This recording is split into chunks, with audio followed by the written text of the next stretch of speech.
कर लीजिए, बहू को भी लल्ला हो जाए तब चलेंगे।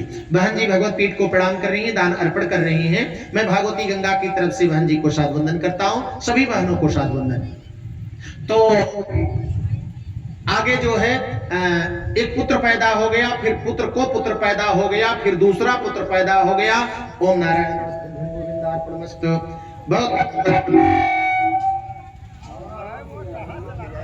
कहाँ चले गए? यही कुर्सी उनको पकड़ा, उनका पैरवा यही बांधिए, तब तो रुकेंगे नहीं। अच्छा साट आउट कर रही है, बोलिए कि नारायण भगवान की। आइए, बहुत सुंदर।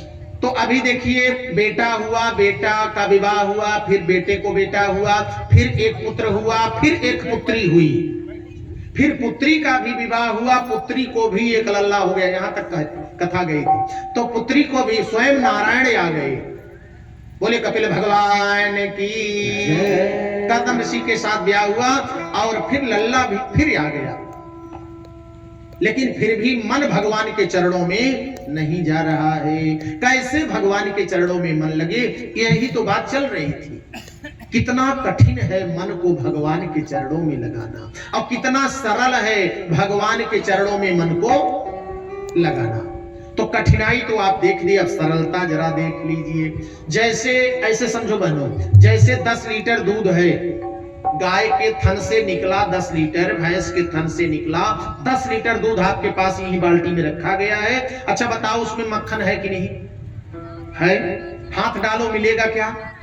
ऐसे से खोजो, मिलेगा क्या? नहीं मिलेगा।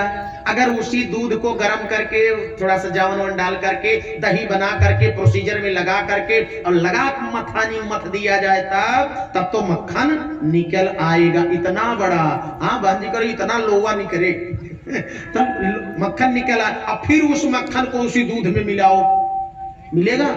नहीं मिलेगा। बस ऐसे ही इस मन को, इस भटकते हुए मन को एक बार संसार की आवृत्ति से खींच करके आत्मा की आवृत्ति में कोई बैठा करके परमात्मा के चरणों में लगा दे, तो लाख प्रयास करने के बाद भी इस मन को आप संसार में भेज नहीं सकते, नहीं डाल सकते। बोलिए सीताराम भगवान की। और यही मनु महाराज बता रहे हैं शत्रुपा को, यही तो समझा रहे हैं। ऐसे थोड़ा सा एक दृष्टांत से बात समझ ले। एक बार एक नदी बह रही थी, नदी में एक नाव लिए नाविक इंतजार कर रहा था, एक नैया लिए नाविक इंतजार, कोई आए मैं पार कर दूं, कोई आए मैं पार कर दूं। 1 घंटा बीता, 2 घंटा बीता, 4 घंटा बीता, शाम हो गई, कोई आया नहीं। जब कोई आया नहीं तो नाविक की आंखों में आंसू आ गया। नाविक ने कहा कि गंगा माँ, मेरे जीवन में कभी ऐसा नहीं हुआ, मेरे बच्चे तो आज भूखे मर जाएंगे। मेरे बच्चे 2 ठूहे दौड़ते दौड़ते आएंगे, बोलेंगे पिताजी आए, पिताजी आए, मैं उनके हाथ पे क्या रखूंगा। मेरी पत्नी बोलेगी कुछ क्या बने आज, तो मैं क्या दूंगा। तो गंगा माँ कुछ कृपा कर दो ना। तो तब तक देखा कि एक नहीं 3-3 लोग नैया के पास आ गए। नाविक मगन हो गया। नाविक ने कहा गंगा माँ की जय हो, जय हो गंगा महारानी की। अरे गंगा माँ किसी को भूखा नहीं सुलाती। तीनों लोग आके बैठ गए, आइए के क्रमशः बैठ गए। पहले नंबर पर पंडित जी बैठे, दूसरे नंबर पर एक मौलाना जी बैठे, तीसरे नंबर पर एक अंग्रेज बैठा।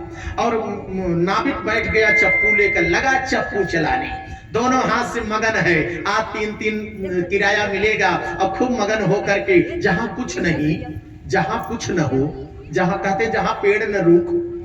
जय हो महाराज। हाँ, पूरा करने के लिए तो आप है।